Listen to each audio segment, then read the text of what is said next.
Wrist check for today, we have this one right here, the Rado Centrix watch, which is a women's watch, at least the women's version. So it's not a wrist check for me necessarily, but in any case, let's talk a little bit about it. So the first thing is that Rado, even though it has a vast horological history and importance in the watch industry, it's still a brand that doesn't really get talked about a lot in terms of like the tiers of the importance of watches and their history.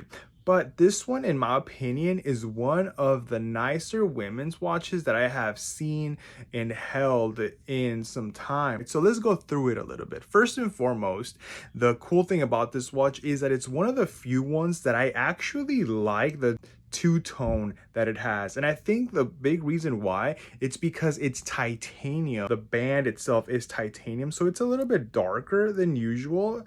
As opposed to stainless steel, which, you know, it's more on the lighter side. And when it's two-tone, in my opinion, a two-tone steel doesn't look that nice. But this one, being that it is titanium, it has a darker look that looks much better with the gold there as well, with the golden color, right?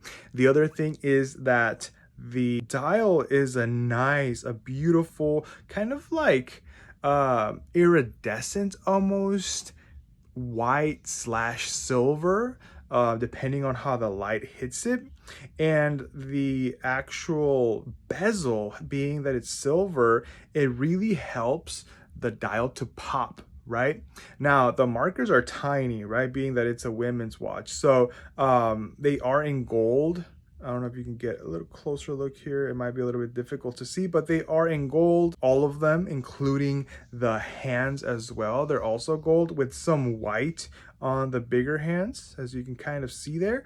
And the clasp in the back is pretty cool because you just click these two here and it comes apart, and then it extends a little bit more if you pull this tab here, and it pulls into that. So that's pretty cool. Makes it easier to get on the wrist. I can't fit it on mine, so I can't speak on that, but on my wife's wrist, it actually fits quite nicely. But overall, I think the Centrix line, especially the women's versions, are extremely well made. This one can go from anywhere from 300 to 500 EUs depending on where you find it. I got a crazy good deal for this one, but yeah, if you look, you'll definitely be able to find something that is on a good price. But overall, I think it's a pretty great watch, especially being that it's a Rado, right? It has that history. But what do you think? Rado Centrix? Let me know.